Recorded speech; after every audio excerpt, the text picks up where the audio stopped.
एक तो सभी लोग सूचना ग्रहण करेंगे। 2-3 सूचनाएं हैं। माता है विश्राम।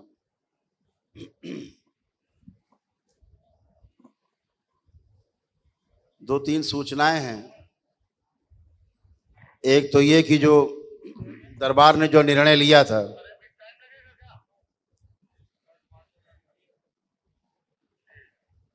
जो माता कामाख्या के दरबार में गुवाहाटी आसाम में मंदिर में जो हम सभी के जाने का कार्यक्रम था अम्बुबाची पर्व पर, वो पर्व हम लोग यहीं मनाएंगे, दरबार में मनाएंगे। सृजन में व्यस्त रहेंगी, पूरा सृजन सृष्टि के सृजन में रहेंगी। तो हम लोगों ने जो वहाँ ना जाने का निर्णय लिया है वो इसलिए कि माँ कामाख्या के वहाँ दरबार मंदिर में अंदर परिसर में माँ के सामने यज्ञ हिंसा होती है, जीवों की बलि दी जाती है, जहां बकरे कबूतर भैंसे काट दिए जाते हैं, निरीह जानवरों की हत्या होती है। मां किसी की बलि नहीं चाहती। ध्यान रखें, जो भी यह कुकृत्य करता है वो नरक में जाता है, महानरक में।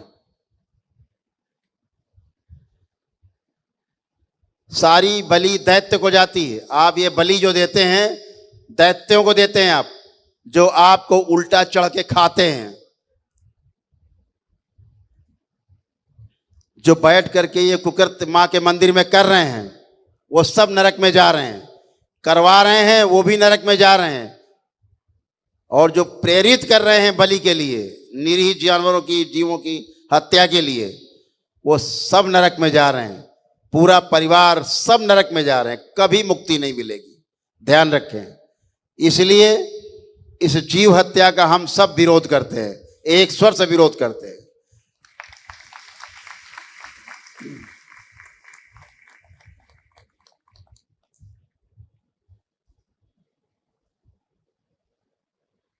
जीव हत्या हर हाल में बंद होनी चाहिए। वहां के पंडे पुजारियों से, वहां के ट्रस्ट से, मंदिर के सभी से मेरा आग्रह है कि इस हत्या को रुकवाएं। वहां मंदिर में हमारे परिवार के सदस्य भक्त दिशा लेने जाते हैं कि हमें कैसे जीना है, लेकिन वहां जब ये कुकृत्य देखते हैं परिवार के सदस्य और बच्चे, हत्या होती हुई, पूछते हैं कि हत्या किस लिए, भयभीत होते हैं, फिर सीखते हैं हत्या करना। तो क्या वो यही चाहते हैं कि सनातन के लोग इसी प्रकार से हत्याएं करें? जहां हमारे यहाँ चींटी को मारना भी पाप बताया गया है, वहां बड़े बड़े जीवों को बलि दी जा रही है। धर्म के नाम पर अपराध किया जा रहा है। इस अपराध को वहां की सरकार रोके। वहां के मुख्यमंत्री जी से मेरा आग्रह है, आप भी वहां दर्शन करने जाते हैं, या तो आप कहें कि आप भी उस कृत्य में बलि में शामिल हैं, या फिर उस बलि प्रथा का विरोध कराएं और उस बलि को वहां बंद कराएं, जो वहां पर मानवता को शर्मनाक करने का काम होता है और धर्म के नाम पर अपराध किया जा रहा है और लोग नरक में जा रहे हैं। या तो कहे वहां की सरकार कि वो इस बलि प्रथा में शामिल है और उसका समर्थन करती है। वहां जाकर के दर्शन करने का मतलब आप उस बलि में शामिल हैं और आप उस गंदी प्रथा में शामिल हैं और आप उस अपराध में शामिल हैं। इसका जवाब आपको यहां भी और ऊपर भी ईश्वर के दरबार में देना होगा, यह ध्यान रखें। वहां की सरकार भी कान खोलकर सुने, इस बलि प्रथा को तत्काल रोक लगाए। हम पिछली बार भी देखे हैं, आपके प्रशासन में अद्भुत व्यवस्था की गई थी, एक अद्भुत व्यवस्था की वहां की गवर्नमेंट ने। कोई भी मीट मांस पूरे परिसर में कभी नहीं बिक पाया। पूरे 4 दिनों में सड़कों पर मांस, मीट और हड्डियां बिखरी रहती थी पूरे परिसर में, चारों ओर सड़कों पर 5-5, 6-6 किलोमीटर तक किनारे किनारे सब मांस की दुकानें हुआ करती थी। सब पिछले वर्ष के जो महापर्व था, अम्बुबाची महापर्व, वहां की गवर्नमेंट ने रोक लगाई थी। एकदम शुद्धि, पूरी सफाई रही, एकदम सात्विकता रही, उसकी हम भूरी भूरी प्रशंसा करते हैं।